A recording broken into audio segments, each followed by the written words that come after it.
Unfortunately, our Detroit Pistons are currently on a 5-game losing streak, and we can honestly chalk that up to a few different things. We can look at the Detroit Pistons having a really tough schedule to start this season, having to have a back-to-back facing Kevin Durant, and the next day facing Stephen Curry. That's pretty tough on a young team.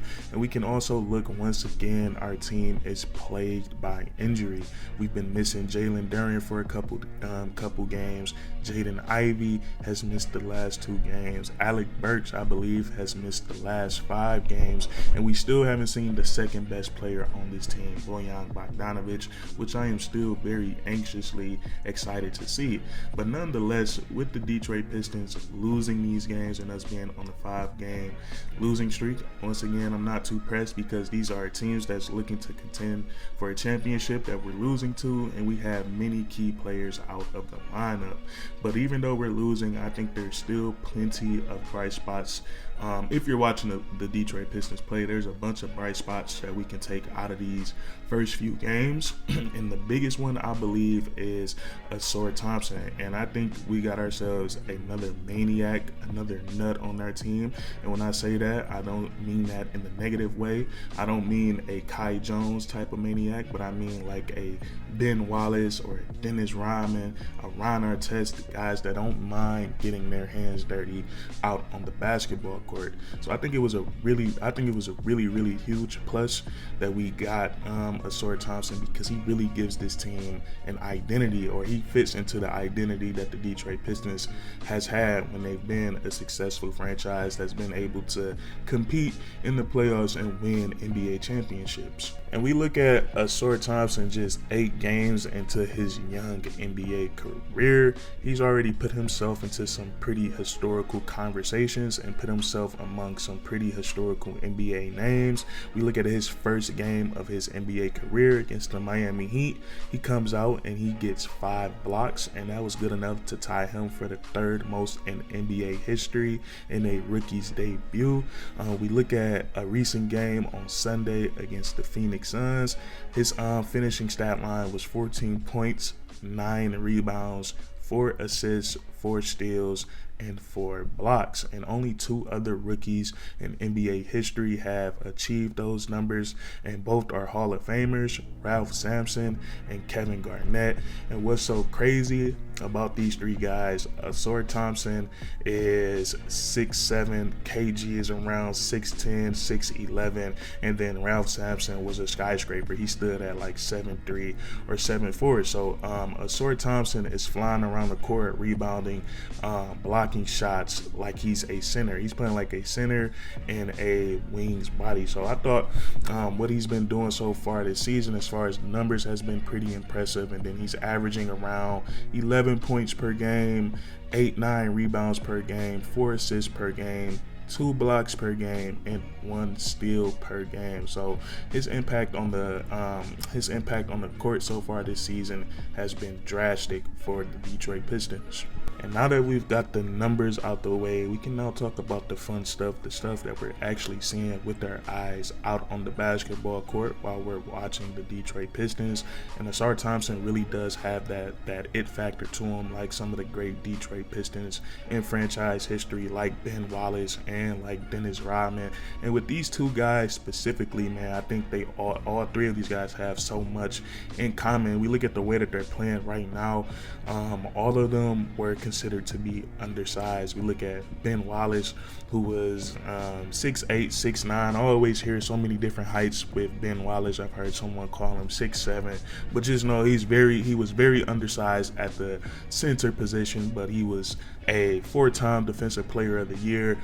He did a great job guarding Shaq in the NBA Finals, holding him to 23 points per game. Same thing with Dennis Rodman, one of the best rebounders in NBA history. A lot of people call him the best rebounder in NBA history, but he stood at about 6'7", 6'8", but it seemed like he just wanted it more than everyone else. And that's what I'm seeing with Ausar Thompson. A lot of the times, and this is a big part of Ausar Thompson game that I did not see coming until we saw him in the summer league and in the preseason, he was really hitting the glass really hard, and then he carried it over to his NBA career. So it's been really cool. But seeing Ausar Thompson go up and grab these rebounds, he's not overpowering anyone. Now, he might be jumping higher than everyone else, but a lot of these rebounds, he's coming out of nowhere, and he's basically saying that he wants it more than everybody else on the court. And he's doing this on both the defensive and the offensive side of the ball. Through these first eight games, I've seen him go in like a madman just to get an offensive rebound. And then, stuff like that really earns you minutes, and you can see why he has cracked that starting lineup. So that's one thing that I'm seeing from Ausar Thompson, that over his NBA career, it's gonna earn him a lot of accolades, a lot of all-star appearances, things like that, just playing really hard and crashing in and grabbing the rebounds. And then also he's just very terrific as a defender. And we talk about this stuff all the time, man. Every time we talk about Ausar Thompson, we talk about what makes him so special as a defender. And first and foremost, he plays the small forward position, so he's considered to be a wing in today's NBA, and I think he has the perfect size for the way that the game is played today, because he can pretty much guard 1 through 4 with the way the NBA continues to shrink and shrink. It's continuing to get really small at that power forward position. A lot of the power forwards in the NBA are the same size as Ausar Thompson, but nonetheless, he stands at 6'7", has a 7-foot wingspan, and he's supremely athletic. He's super fast, he's super quick laterally and getting up and down the court. And what I love about Ausar Thompson is just that he has great instincts. We see a lot of times when guys are super athletic, that can come back to bite them, as they might gamble on plays, or they might take a lot of more risk and just lean to easy threes or easy backdoor cuts. But we don't really see that from Ausar Thompson. I love his defensive instincts, and he is very disciplined. But he does a great job, whether he has to pick his guy up full court, fighting over screens, and he just makes everyone else's job on the defensive side of the ball a lot easier. And something I love, man, is when him and Jalen Duren is out there, and Ausar Thompson is on the best perimeter player, and then Jalen Duren is on who's ever setting that screen for that best perimeter player, because there's not really much the opposing team can get out of that situation. Ausar Thompson, he does a great job of getting over those screens, and if there is a moment that he does get hammered by the screen, you have Jalen Duren on that backside, who is a terrific rim protector, but he can also step out and defend the perimeter. So I love what Ausar Thompson brings to the defensive side of the basketball, but what we also have to love about him is that he impacts the game in so many other different ways as well.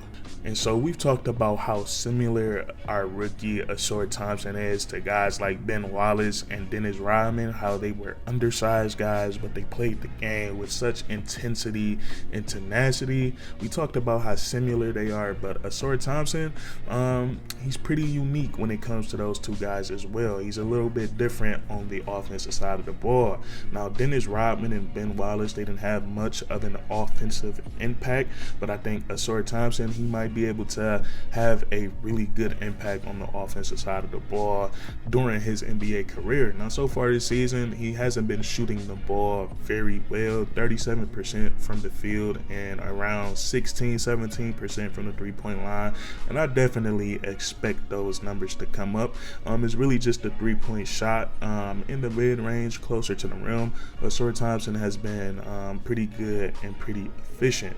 But what I love about Ausar Thompson, it doesn't have anything to do with his scoring abilities. I really love his playmaking ability, and so far this season he's averaging around 4 assists per game, and I think that's pretty good for the usage rate that he has. He's not really holding on to the ball that much as guys like Killian Hayes and Kay Cunningham and Jaden Ivey. So I think 4 assists per game is really good for him. But just the way you can see, and we talked about this in the offseason, the way that he's able to process the game and process the offense.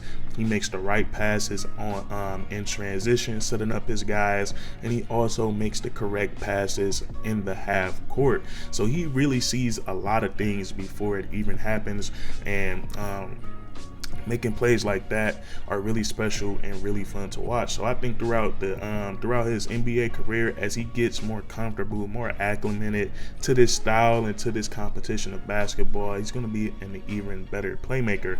But I just wanted to talk about with you guys. I know we've been struggling lately, but I'm still going to make some videos on the Detroit Pistons because it is still a lot of bright spots and a lot of positives to take out of these games. But that's going to be it for today's video. If you guys enjoyed, please leave a like, comment down below how you feel about today's video, and then subscribe for more weekly content. We do this all the time, man, and that's curtains.